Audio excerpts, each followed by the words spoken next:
about not just the humans, but all the life on Earth, it is very important, essential, that over the long term, that we become a multi-planet species and ultimately even go beyond the solar system and bring life with us. And we are life's stewards, life's guardians. The creatures that we love they can't build spaceships, but we can, and we can bring them with us. And I think that's pretty important, for those that care about the environment and care about all the creatures on Earth. So that's like I would say like the defensive or the life insurance reason for life collectively. But there's also an inspiring reason, which is that life can't just be about solving problems. There have to be things that inspire you, that move your heart, that make you glad to be, when you wake up in the morning, you're excited about the future. And going out there and being a multi-planet species and being a spacefaring civilization and making science fiction, not fiction forever, I think that's one of those things. I think that's what fires me up the most, is like, let's go out there and find out what this universe is all about. Are there other species out there? Maybe. Hopefully it's. I mean, we want to go find out what the heck's going on. What is going on? I mean, how do we get here? What's the meaning of life? 42. But what's the question? If we go out there and we explore the galaxy, ultimately, then we can find out some of these questions, and it will just be very exciting to do that, and something we can all look forward to. And even whether somebody chooses to go or not, I think vicariously we can all go there. Just like with Apollo, where only a handful of people went to the moon, but in a sense we all went there. Humanity went there, and so even if somebody doesn't choose to go themselves, I think vicariously through others they will go. They will understand. They will experience the universe, and I think that's incredibly fundamental to an exciting future, and that's why we're doing this. So.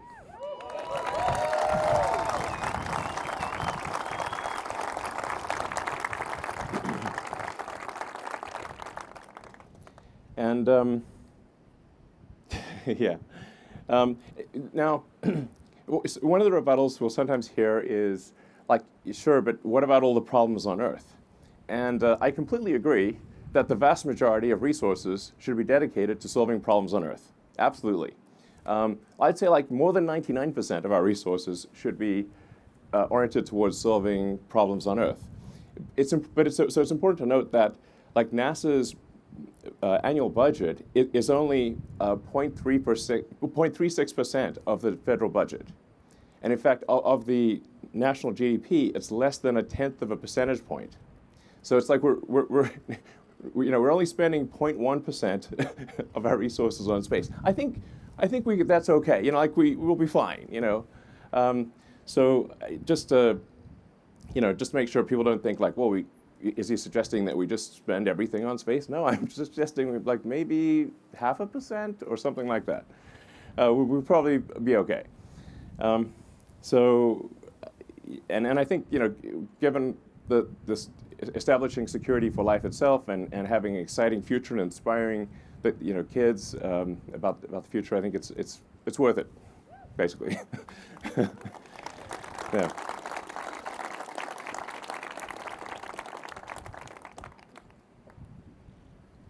So, well, how do we do this? How do we make life multiplanetary?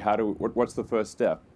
And the essential technology, the holy grail breakthrough that's needed, is a rapid and completely reusable rocket system. So this has never been accomplished before. And there's a lot of people, for the longest time, thought this was not possible. Now, with Falcon 9, we've been able to show that you can have reuse of a boost stage and reuse of the fairing. So with Falcon 9, we've demonstrated a lot of reuse of the boost stage and of the fairing. We have over 100 reflights of the fairing over. I mean, of the booster, and I'm not sure of the fairing number, but it's a lot. And that's a big step in the right direction. With Starship, we're aiming for full and rapid reusability. So, we obviously need to accomplish that. That's not done yet, but the success is one of the possible outcomes, which I always think is when embarking on an endeavor, success should be at least one of the possible outcomes. And for this design, that is the case. And we're aiming for rapid reusability, which is why the booster is going to take off and then fly back to the launch tower and aspirationally land on the arms, which does sound insane, or as Bill Riley would say, audacious. But if it does come in too fast and shear off the arms, then I guess it will be a farewell to arms. Sorry. There's the dad jokes, I have to warn you, they're only going to get worse.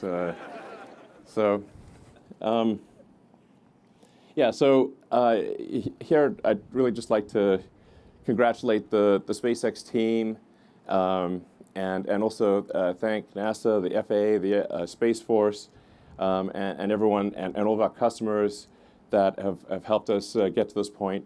It's insanely hard to get a rocket to orbit. Insanely difficult. I have huge respect for anyone who's gotten a rocket to orbit. It's so hard. And we've had 144 successful launches, 106 landings. Actually, these days I have to look on the internet, say, how many landings have we had? I'll have to ask the internet. 83 flight-proven launches. Although I have to say, I still have like launch PTSD every time the rocket takes off. I'm like,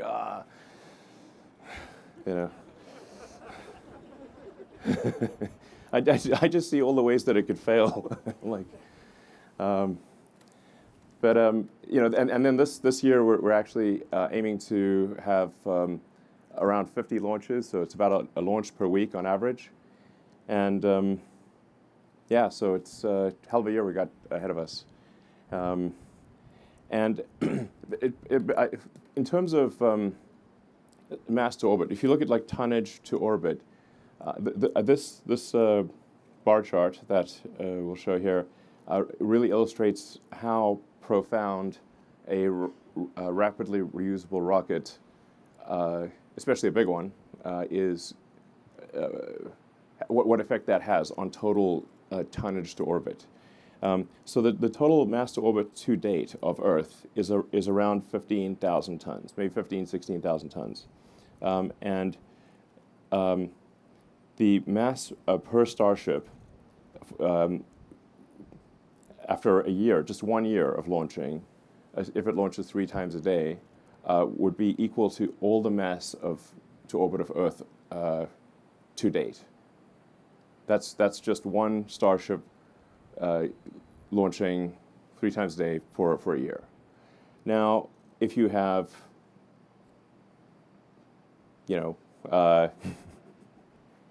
10 Starships-ish, then, and we'll have more than that. Our goal is to be making at least a one stack per month, and then ultimately potentially a ship every 3 days.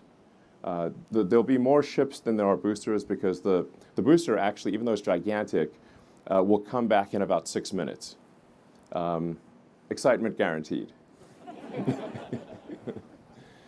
So it only takes about 2 minutes on ascent and then about 4 minutes to return. So you'll know soon. The ship has to complete at least one orbit around Earth, and sometimes maybe 3 orbits or more, and each orbit is 90 minutes. So the ship is probably, reusable about every 6 to 8 hours. That's why we say sort of 3 times a day for the ship. But in theory, the booster is capable of being reused every hour.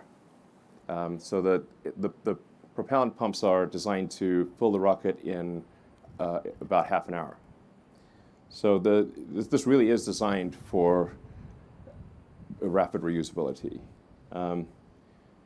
So if you can do roughly a million tons to Earth orbit, that's comfortably over 100,000 tons to the surface of Mars, maybe 150,000 tons, depending on how good the landing system is.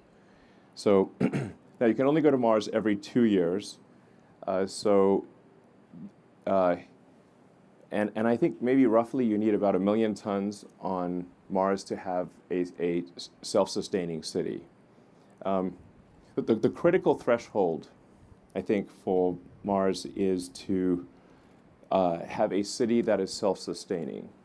It's going to be incredibly difficult to make a self-sustaining city because if it's missing any ingredient at all, however minor that ingredient is, then if the ships from Earth stop coming for any reason, the city will die out. So the critical threshold to pass one of the most important great filters for any species is to have the other planet no longer dependent on the original planet. So I don't know exactly what that tonnage is, but I suspect it is at least, if one tries to get the right order of magnitude, about 1 million tons. Hopefully it's not more than that. Starship is capable of doing that. It's capable of getting 1 million tons to the surface of Mars and creating a self-sustaining city. And I think we should try to do that as soon as we can. The window of opportunity may be open for a long time, and I hope it is, but it may also be open for a short time. And this is the first point in the 4.5 billion year history of Earth that it has been possible. I mean, let that sink in. Or if there's a sink, let it in. Still knocking at the door. I mean, it's a sentient sink. Let's face it. Come in.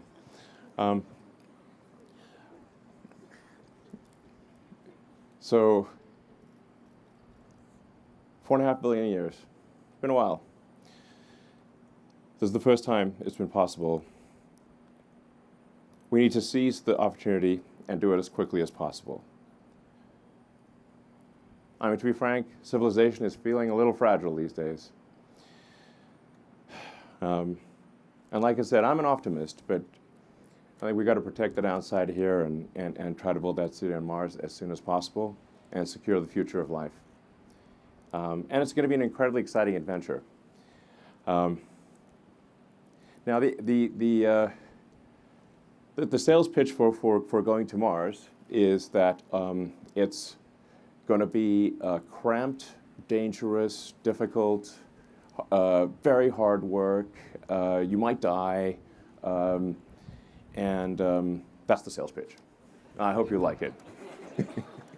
So far from being some sort of escape hatch, it will be extremely difficult and dangerous and tough. Mars is a fixer-upper of a planet, and so it's going to take some work to make it easy to live there. But one day we could make Mars a planet like Earth, and I think we should. So just some facts about Starship, and these numbers will evolve over time. The height of the ship is about 50 meters, 164 feet. The 9 meter or 30-foot diameter. Well, you can just see it, basically. It's got about 1,200 tons of propellant on the ship, and thrust is about 1,500 tons. Now, these numbers we'll probably add more propellant over time, increase thrust. Diameter will stay the same. It's a huge huge pain to change diameter. So that'll tend to stay the same, but it'll probably get a little bit longer. And we're expecting payload capacity of 100 to 150 tons, depending on which orbit. So to a Starlink orbit, roughly 100 tons. Yeah. Over time, I think we can probably get the orbit for orbital refilling, the payload to an orbit for orbital refilling to about 200 tons, which is going to be very important for getting to Mars. So for getting to Mars, you also need the orbital refilling. Just like you have aerial refueling, the rockets will need orbital refilling. It's actually mostly oxygen. There's 3.5 tons of oxygen for every 1 ton of fuel. So that's why it's refilling, not refueling. So heat shield. So this is the world's largest heat shield. And this is, we actually make this at our little factory in Florida near Cape Canaveral. We call it the bakery. And we're actually using a lot of techniques that are used for roofing tiles. So we need to have a heat shield that is capable of resisting extreme heat, but also is not crazy expensive. And our heat shield team has done amazing work in creating the world's largest heat shield, and one that is reusable, but also robust and low cost. So it's not a crazy money heat shield. And yeah, need good heat shield technology for entering from orbit. Orbital refilling. We were going to do an animation of this, but it looked a bit wrong.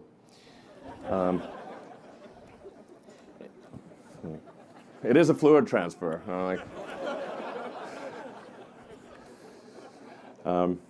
So, yeah.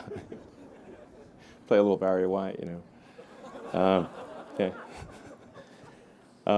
So that's one of the technologies that is necessary for getting to Mars. So the ship would get to orbit with its payload, and then in orbit we'd refill the tanks, so it would have enough propellant to get to Mars. Mars is far.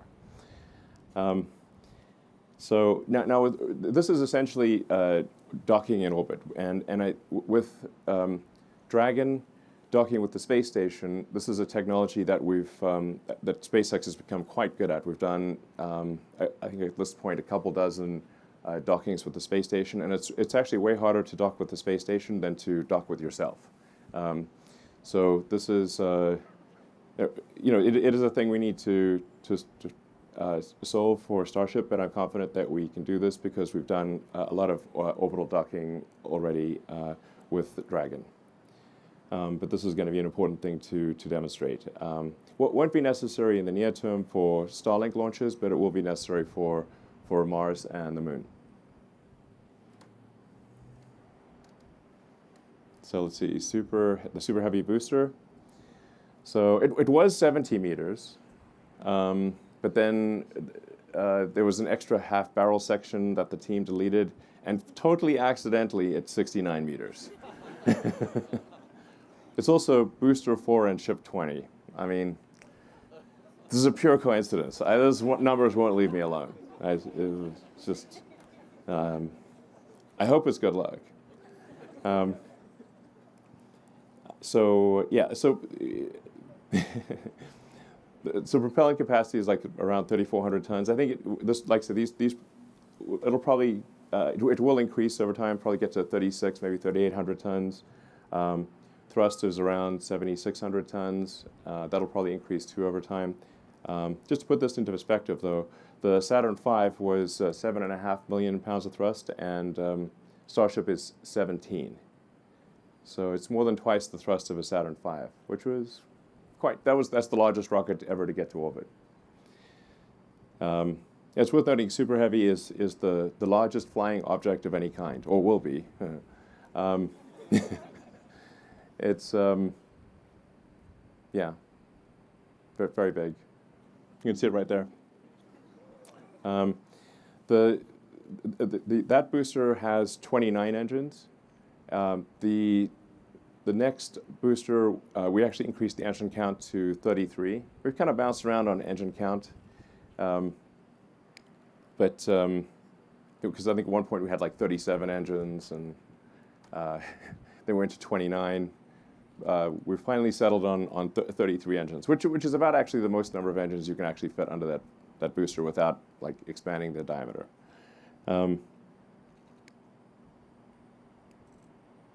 Yeah, and then this tower, this tower from design to construction was 13 months, so it's quite an epic structure. It's really worth emphasizing that the whole launch system, which is basically stage 0, is I'd say as complex and difficult as either the booster or the ship. So I really want to emphasize that this is, and it's a very difficult thing that requires a lot of hardcore engineering, and it's really, like I said, the tower and the launch system, which I call stage 0, is just as important as stage 1 and stage 2. I mean, this is really some wild stuff here. In fact, I mean, hard to believe it's real, except, you know, it's right there. So, yeah. And then Raptor development. Raptor 1 was 185 tons of thrust. Raptor 2 is 230 tons of thrust, and I think over time we can get that to probably 250 tons. So that's, and it's also significantly simplified. So you can see the difference between V1 and V2. The V2 is, V1 looks like kind of like a Christmas tree spaghetti pile. A lot of fiddly bits. And V2 is greatly simplified while also increasing thrust at the same time. So it actually, Raptor 2 costs about half as much as Raptor 1, despite having much more thrust. And I think just generally being a much easier engine to build and a more robust engine. So very excited about Raptor version 2, and it's only going to get better from here.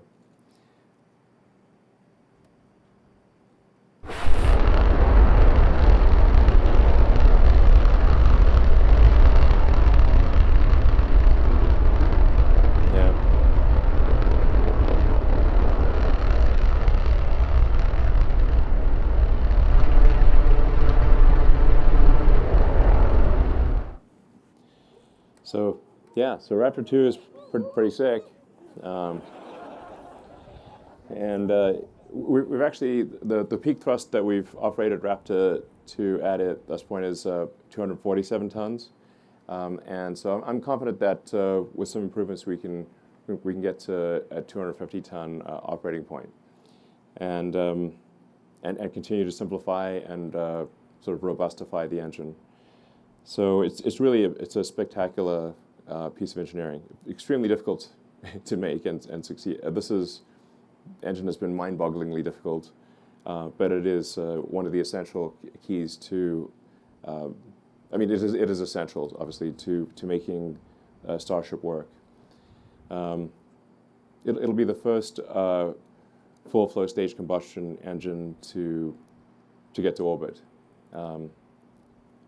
Yeah. Kind of need that ISP and thrust to weight. So why Starbase? A lot of people like say why Starbase? Why here? And we kind of needed a confluence of factors. Getting to orbit, you want to launch eastward so that you have help from Earth's rotation. So the closer you are to the equator, the more of a sort of a boost from Earth rotation that you get. So you want to be as south as possible and launch eastward. And then, it's always possible that something goes wrong.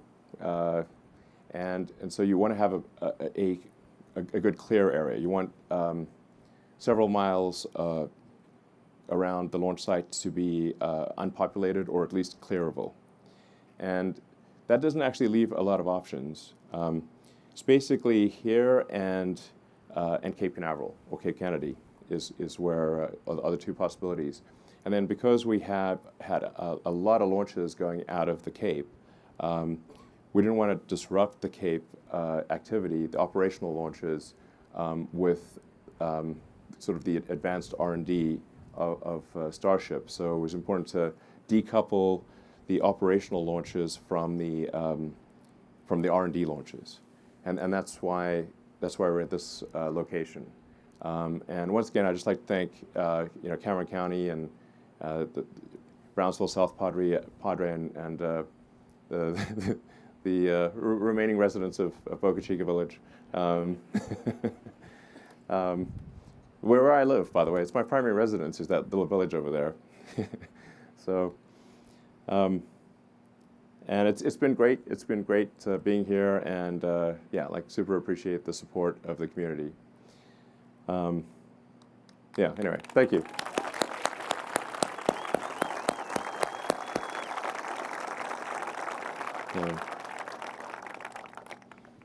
So I think we've got a video to show what we hope will happen with launch. We'll play it now.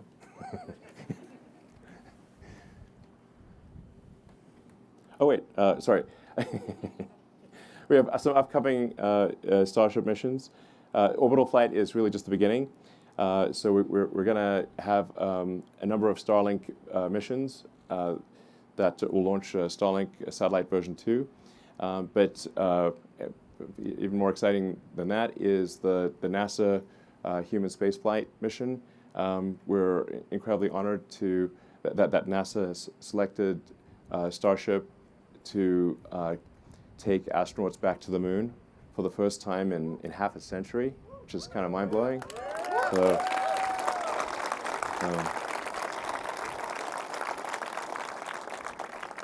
I'd just like to say, like, SpaceX is just deeply honored and appreciative that NASA would choose us for this incredibly important mission, and we'll get it done. And then there's also the Dear Moon mission, which is going to take artists around the moon, and that's Yusaku Miyazawa, and he's going to select I think a dozen artists and do a loop around the moon, which will be very exciting. And there's going to be some future announcements that I think people will be pretty fired up about. So anyway, super exciting future ahead with this. There'll probably be a few bumps in the road, but we want to iron those out with satellite missions and test missions and get to a high flight rate and then have something that's extremely reliable for human spaceflight. So, yeah.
Let's make this real.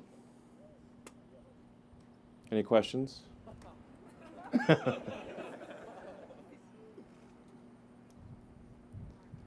Let's make this real.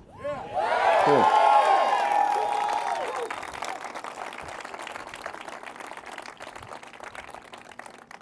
Fire away. Anyone? I can't see you, so you probably just have to yell it out or something. Hi, Elon. Yes, there's 6 Raptors on Starship. Currently 3 with the vacuum nozzle, 3 sea level. Sorry? Check. And I think if I would say, like, we'll probably end up adding another 3 vacuum engines. They kind of, fill in the gaps and stretch the ship. I think is going to make a lot of sense. You'll have to yell, unfortunately. So we are building a launch site, a Starship launch tower at 39A at Cape Kennedy, and we are also building a Starship production facility at the Cape. So we'll have production facility and launch site here, and a production facility and launch site at the Cape as well. It's important to have redundancy. Hi, Sorry. Elon. It's Irene Klotz with Aviation Week over here. I've got lights in my eyes, so unfortunately I can't see. Okay, well- I'm blinded. So I can hear where the speaker is coming from. Okay. But, You should. I believe you're expecting to hear in a couple weeks about the possible finding of no significant impact from the FAA. Have you gotten any indications if that's going to come through, and what is your time frame for the orbital flight test? Thanks. well, we don't have a ton of insight into where things stand with the FAA. We have gotten sort of a rough indication that there may be an approval in March, but that's all we know. So, hi, Elon. Marcus Hervey. Can you talk about the point-to-point capability? Is there a possibility between here and Cape Canaveral? Oh, well, yeah, I guess technically yes. So, I mean, depending on how good things get with Starship, there are some scenarios where it might actually be the lowest cost means of transporting cargo long distances. So the interesting thing is that the capital efficiency of a rocket is much better than the capital efficiency of a plane for long distance flights. So now this would really be more for if you're going like, I don't know, a quarter or a third or halfway around the world, where if you went from, I don't know, say here to Singapore or something, like that's a long flight. So, I mean, I don't know how long that is. I'm not sure you can even go there nonstop, but it's probably like 20 hours plus.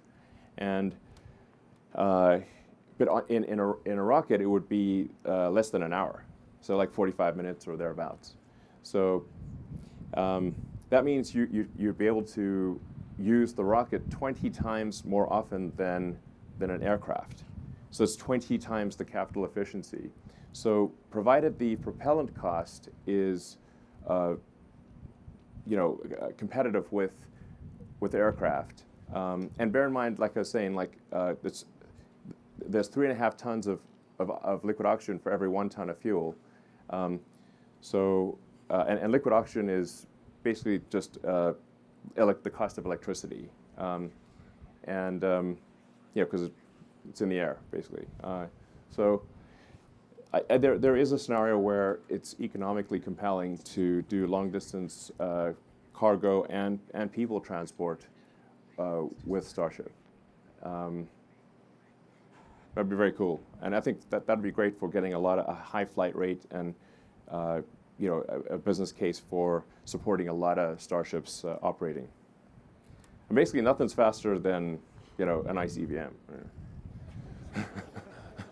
We got a question right here, Elon, right in the middle, right here, right, hands up in the middle. I mean, I literally have lights in my eyes, and it's pitch dark in front of me. It's fine. Hi, Elon. Michael Sheets with CNBC. You opened this presentation by addressing a little bit of the criticism that's been aimed at space travel being seen as maybe a pet project or not really valuable to folks who have problems here on Earth. I was wondering if you could get a little more into the specifics on comparing not just the U.S. government spending that's happening on space travel versus other things, but maybe in terms of SpaceX itself, how you and private investment on a dollar value compares to the taxpayer-funded projects or contracts that SpaceX has won over the years. Well, I think objectively, the cost efficiency of SpaceX is the best in history, I think, for any rocket development, and we are talking about a rocket that's more than twice the mass and thrust of a Saturn V, and also designed to be fully reusable, which is obviously also much better from an environmental standpoint to have a fully reusable rocket, for a development cost that is, I don't know, between 5 and 10% of Saturn V. So that's pretty good. Of course, we need to make it work, so it's not worked yet, but it will work. Might be a few bumps along the road, but it'll work. I feel at this point, highly confident that we'll get to orbit this year. That's we're making a lot of rockets, making a lot of engines. We're close to achieving a Raptor 2 every day production rate, so sort of 7 a week, which is tough for a complex engine. And I think by the end of this year, we'll be able to produce a ship and a booster per month. So this is I don't know, at least an order of magnitude, maybe 2 orders of magnitude more efficient than anything in the past.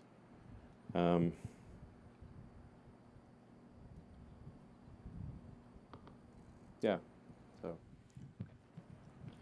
Hey, Elon, this is Joey Roulette for Supercluster.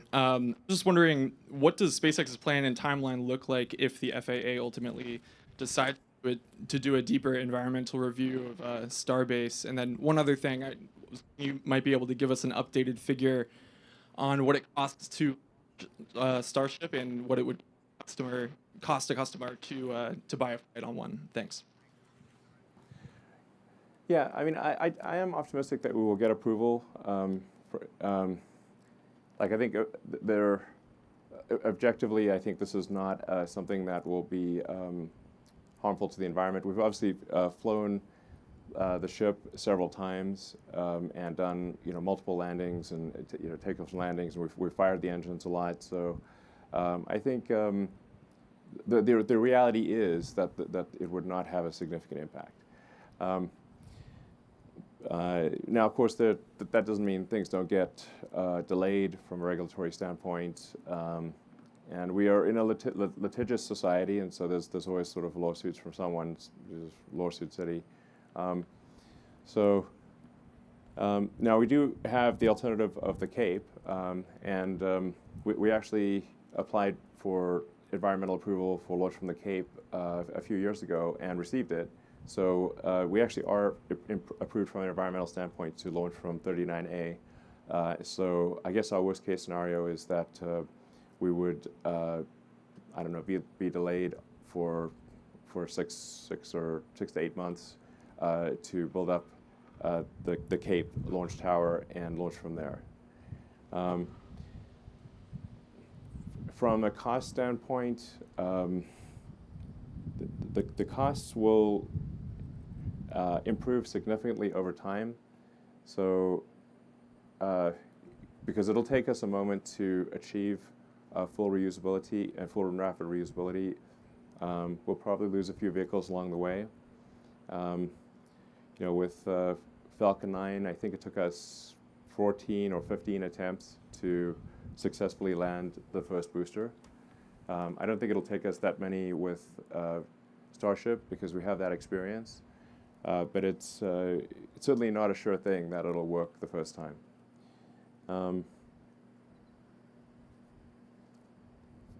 I mean, from a cost standpoint, I mean, it's a 100-ton capability to orbit. On a marginal cost to launch basis, that doesn't count fixed costs, which obviously have to be covered. It may be as little as a few $1,000,000 per flight, maybe even as low as $1 million per flight. So this is crazy. These are crazy low numbers by space standards, crazy low. Now, we do have to cover fixed costs, so depending on what our launch rate is, we have to divide the fixed cost by the number of launches. So the more launches that happen, the lower the total cost, fully considered cost per flight would be. But I'm highly confident it would be less than $10 million all in over, if you say like fast forward like 2 or 3 years from now. I think it's highly likely to be everything included less than $10 million a flight for a 100-ton to orbit capability. And 100 tons to a useful orbit, not to a low orbit. To a low orbit, it would be 150 tons. So this is ridiculously good compared to everything else. And it should be, because if you think of like, if this was if aircraft were not reusable, how much would an air ticket cost? I mean, it's like, for, I don't know what, a 787 or 777 goes for these days. I don't know, a few $100 million. If you had to spend, $200 million every flight, it would be very expensive to fly somewhere, and you'd need 2 of them for, another one for the return trip. So, it would obviously be absurd. So if you can imagine if we were in a world where aircraft were expendable, and then someone came along with a reusable aircraft, it would be an absolutely profound game changer. That's what needs to happen for life to become multiplanetary, and that's what this design, I'm confident, is capable of that. It's just a question of how long it will take to refine that and have it really dialed. Hi. Hi. Sorry, this is Andrea Leinfelder of the Houston Chronicle. I wanted to know, when and how do you plan to test Starship refueling in space? And also, aside from NASA, Dear Moon, and Starlink, can you elaborate on the potential customer base for Starship? Thank you.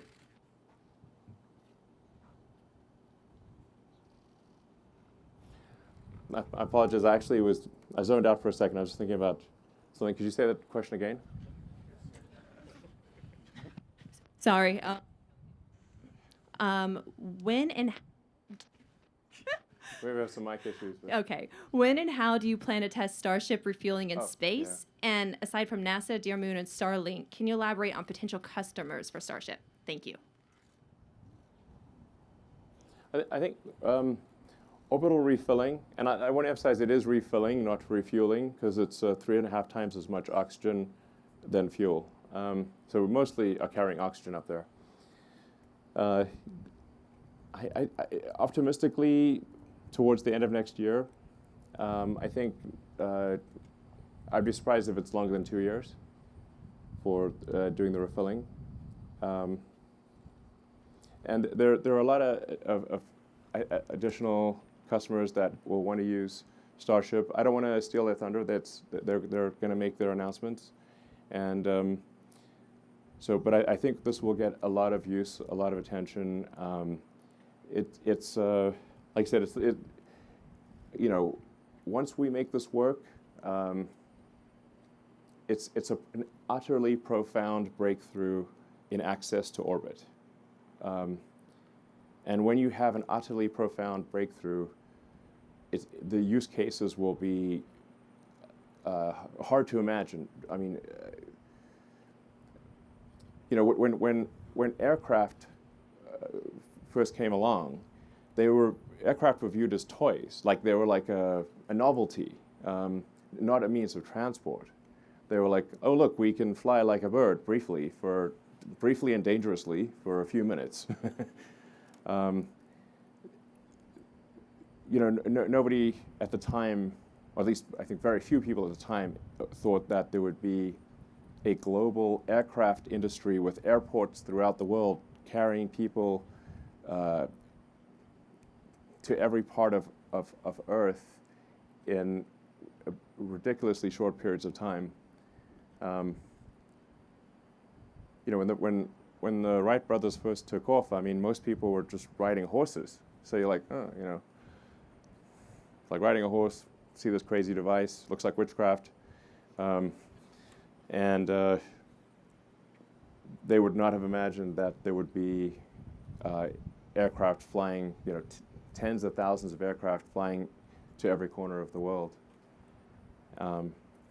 So I think we made this really could be an extremely profound situation, and we really can't even imagine all the use cases at this point. So.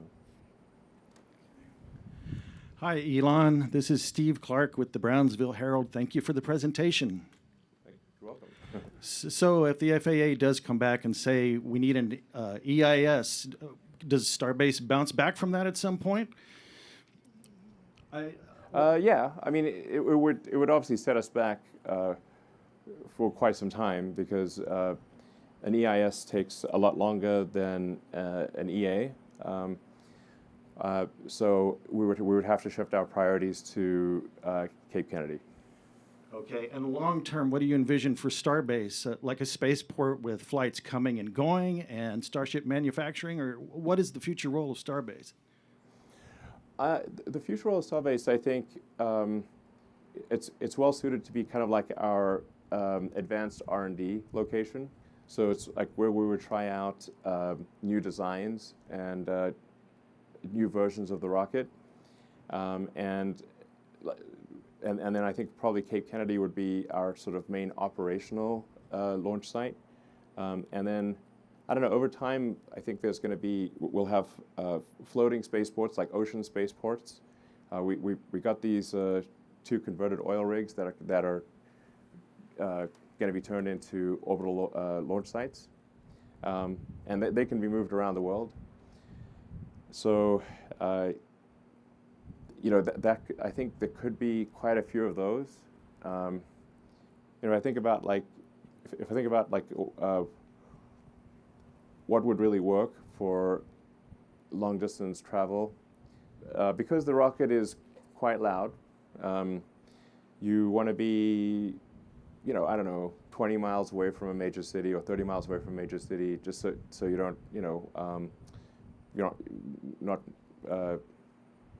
you know, disturbing people too much. So I think probably most of the launch sites long term will be kind of ocean or sea spaceports. So like maybe located like 20 miles, 30 miles offshore. And this would allow Starship to connect any cities that are on the ocean or on the sea, and have a high flight rate, but without disturbing people too much. You know, I think people are willing to, you know, have something that's loud occasionally, but if you want to have it frequently, then it probably needs to be offshore.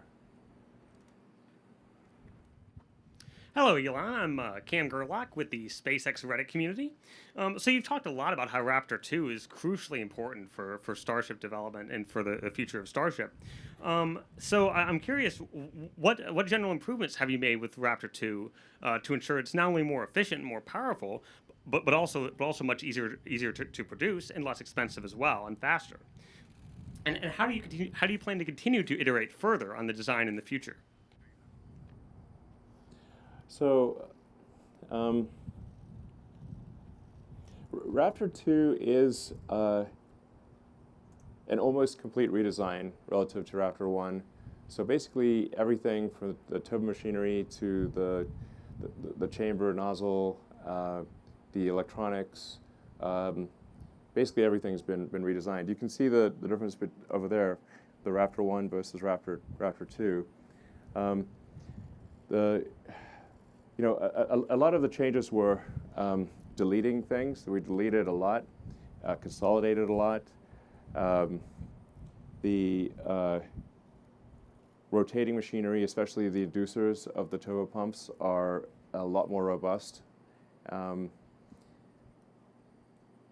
We converted a bunch of flanges to welds, and we're actually over time will convert even more flanges to welds. I hate flanges, especially if you've got high pressure and a cryogenic fluid or super hot gas. Flanges and seals are a nightmare, and so we've got parts of that engine that are sort of 700-800 bar, sort of 11,000-12,000 psi, which is nutty, and so just going to welded joints instead of flanges was pretty helpful. The pre-burner controllers have been consolidated into a sort of a unified box as opposed to being kind of like all over the engine. And we're getting close to the point where I think Raptor will not need shrouds. So shrouds are a huge pain in the ass, like basically putting a whole shield around the engine, especially for the gimbaling engines, where it's got to kind of have like a sort of eyeball seal, like it's like rotating in a circle with a hot gas seal. With a bit more deletion and integration, I think the engine will be sort of flame proof, more or less, and then we can get rid of the shrouds, which would be a big mass savings. Yeah. So a lot more could go on. We're also operating at a higher chamber pressure. I think we can probably operate. I think over time we can operate it at 330 bar sustained in the main chamber, without having the pre-burner pressures be too high, by essentially not by losing less pressure. There's like a whole pressure ladder going from the turbo pumps and pre-burners to the main chamber, and by getting rid of a bunch of the choke points, we can have less pressure loss, and so the pumps can effectively produce more pressure in the main chamber due to less loss in the secondary systems. Do you have any? Have specific questions or? Sorry, yeah, Chris Gephardt with NASA Spaceflight. Can you talk a little bit about the abort modes that are available for ship if there were ever to be a problem during the climb to orbit? What would be available to the crew in that regard? And also on that same level, the life support systems for ship. Where do those stand, and what are the challenges that you're finding with just the sheer volume in Starship for that? Thank you. So Starship will not have an independent abort system, but I think something that would make sense is to have the thruster weight of the ship be enough that it could do it could take off from the booster, even if the booster has a failure at the pad level. So if you can get the thruster weight of the ship at sea level above 1, then even if there is something goes wrong with the booster, the ship can essentially fly away from the booster. And so that's something that I think would be important for carrying people, and also for high-value cargo, to have the ship have a thruster weight greater than 1 even at sea level. And then there's like I said, that would be like the 9-engine version. And then even if you lost one engine, I think you should still be able to do an abort. So I think for crewed missions, we would essentially maybe detank the ship to some degree so that you'd have kind of a launch abort capability with the ship, even if you lost an engine. That'd be my recommendation. From a life support standpoint, we would have a sort of a renewable, like for long, we could scale up the life support system in Dragon. That would certainly be an option, and that would work for missions that are, say, a week or 2 weeks. That would be fine. For missions to Mars, you'd want a life support system that is renewable. So it's essentially recycling everything. in a closed loop system with close to zero lost mass. So that would be a more advanced system, because you'd have to convert the CO2 back into O2 and kind of recycle, poop and urine and stuff. Yeah. So that's a harder problem, but it's not an immediate problem. We can certainly scale up Dragon for any kind of missions that are, a few weeks long. Hi, Elon.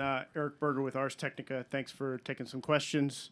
I'm wondering if you do get that approval from the FAA in March. I know that there's really no way of knowing, but could you talk a little bit about the hardware readiness, sort of where you are technically? The launch tower is pretty incredible, but sort of the rocket, the ground systems, software. Like if you were to get some kind of approval from the FAA in March, would you be looking at, how quickly could the hardware be ready to go?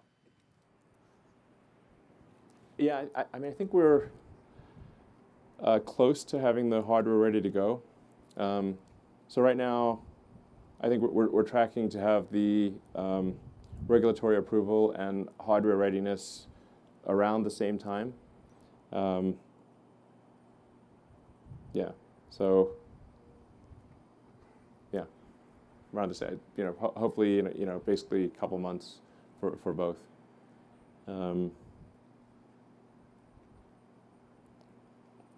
Yeah. Hi, Seth Krakowski with SpaceExport.com. You mentioned launching from the sea. Could you give us an update on the current status of using Phobos and Deimos for Starship operations? Yeah, so Phobos and Deimos thus far have been a relatively low priority. We needed to make the launch site here work.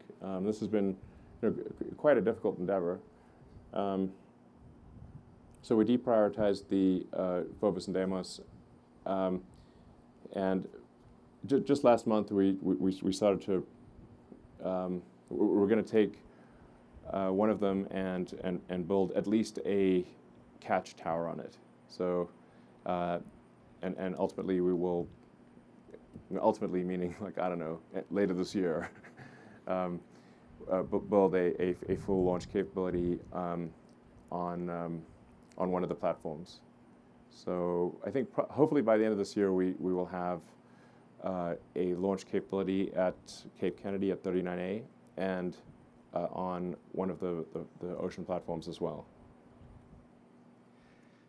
Hi, Ellen. This is Adam Cardona with CBS 4 and NBC 23 here in the Rio Grande Valley. This is more of a community-based question. This past week, several BISD students, community leaders, and community members got together to ask you a question and to show their gratitude.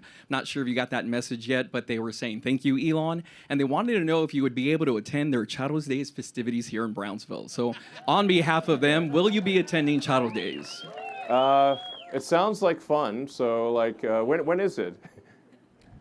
I believe it starts on the 19th through the 25th. So you have several days to attend Sombrero Festival, Charro Days parades, enjoy some great food. Will we see you there? I will be there. All right.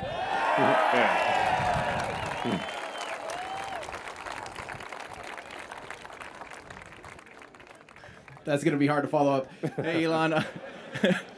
Tim Dodd, the Everyday Astronaut here. Okay, so a little bit more Raptor 2 talk again. Where are you at as far as production? How many do you have? How are they handling, testing? Are they more cantankerous, less cantankerous? Just give us a little more rundown, on where you're actually at. Is that a bottleneck for the next booster as well? We assume the next booster is going to require, Raptor 2. So, kind of where are you at with the production and the testing so far? Well, right now, of any technical problem, I'm spending the most time personally on Raptor 2. Really, they're like the two things that occupy the most number of mental cycles are Raptor 2 and Tesla Full Self-Driving. The only remaining issue that we're aware of is melting the chamber. So if that thing really wants to melt, it's got on the order of a gigawatt of heat, so it's pretty hot. Like a gigawatt's like what a nuclear power plant produces. So it really is desperately trying to melt at any point in time. We've got, we're flowing an immense amount of cryogenic fuel to cool the chamber in the channels. We have head-end film cooling. We've got throat film cooling. And we're just trying to get the exact sort of balance between head-end film cooling and throat film cooling to not melt the chamber. I think we're pretty close. Like we have a couple engines in the stand that have I think 700 or 800 seconds of operation and several start cycles. So it's looking positive, but that's the remaining issue is melting the chamber. But in the meantime, we're scaling up old production to get to 1 a day or better. So apart from melted chambers, we're doing well. We've got a lot of pumps, a lot of electronics, a lot of pre-burner controllers. Just not melting the chamber, which is very difficult, is the kind of the last remaining challenge. But I think we're very close to solving that. And then the production system has a lot of momentum. Like I said, we're really, like next week we'll probably make at least 5 or 6 Raptor 2s, for example. And I think we'll be at a 7 a week or better by next month. But those are crazy. These are crazy numbers for rocket engines, by the way. Yeah. Hi, Elon. Robert Perlman with Space.com and Collect Space. You mentioned the NASA contract for the human landing system. At one point, do you envision splintering off development of Starship for HLS, or how are you going to balance the timelines of rapid reusability versus NASA's own schedule of when they're ready to go to the moon? I don't think there's really a conflict there. We're going to be making a lot of ships, a lot of boosters, obviously a lot of engines. Yeah, it's kind of interesting. Like with the booster with 33 engines and the ship with 9 engines is 42. There we go again. And that also total coincidence.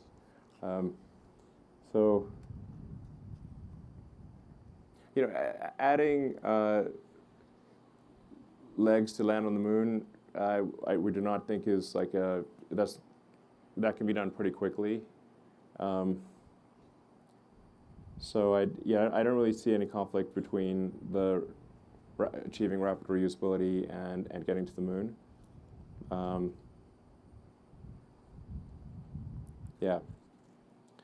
A high production rate solves many ills.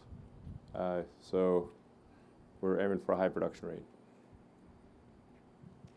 Hi, Lauren Grush with The Verge. I'm wondering if you can clarify the number of launches that you plan to conduct in order to do these refillings. I know a lot of numbers have been thrown around, so I'm wondering if you have landed on a final number. And how quickly do you plan to launch those missions back to refuel the vehicle to get to the moon? Thanks. Yeah, so the missions would happen pretty fast for refilling the vehicles to minimize boil-off of the cryogenic propellants. Now for the vehicle going to the moon, we have some installation to minimize boil-off. But we'd probably be launching, I don't know, probably every few hours, aspirationally. So, yeah. Hi, Elon. Kevin Haymeyer from Space Eccentric on YouTube and Rumble. Thank you. My viewers are really hungry to know anything about the interior design for crewed Starship. You have HLS, you have Dear Moon. And last we heard, maybe a year or two ago, you were looking to hire Tesla employees to design the interior for Starship. How's that going? Well, we aren't focusing a lot on the interior quite yet. I mean, that will be important down the road, but our focus right now is just getting to orbit and proving out return of the booster and return of the ship. Yeah, it's fundamentally very difficult to build a fully reusable rocket given the strength of Earth's gravity and the density of our atmosphere. Like there's no, you can't have a lot of mass margin. So our focus is solving that rapid reusability. Like I said, we'll have a high production rate, so we're not dependent on we're not dependent on full reusability, but really that's the breakthrough that's fundamentally important to change the course of human civilization to become a multi-planet species. Elon, this will be the last question for you. Evening, Elon. Bob Duncan. I'm a local resident. We're cutting out the mic. Are we cutting out? Is that better? Hi, evening. My name is Bob Duncan. I'm a local resident here in the area. And first off, thank you for a very cool evening. So this has been a lot of fun for us. As a local resident, it's been exciting to watch the amazing progress that SpaceX has made here in Boca Chica. And I was just curious, we're standing on the southern tip of the state of Texas. We're a few hundred yards from your residence. Could you just speak to what, if anything, has been appealing or advantageous about operating in the state of Texas versus other parts of the country? Thank you. Well, I think we've,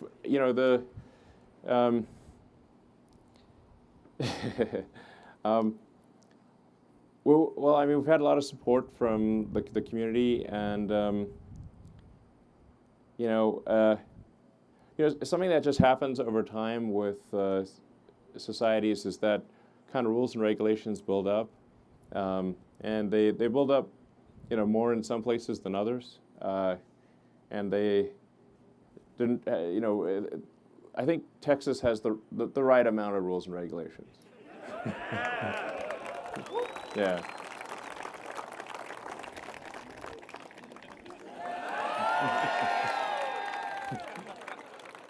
So, thank you all for coming. I hope you've enjoyed the evening, and I think we might be able to get you closer to the rocket if you'd like. So we'll get you as close as possible while still being safe. Yeah, feel free to take pictures, have a good time, and let's go like hell to have an exciting future. Thank you.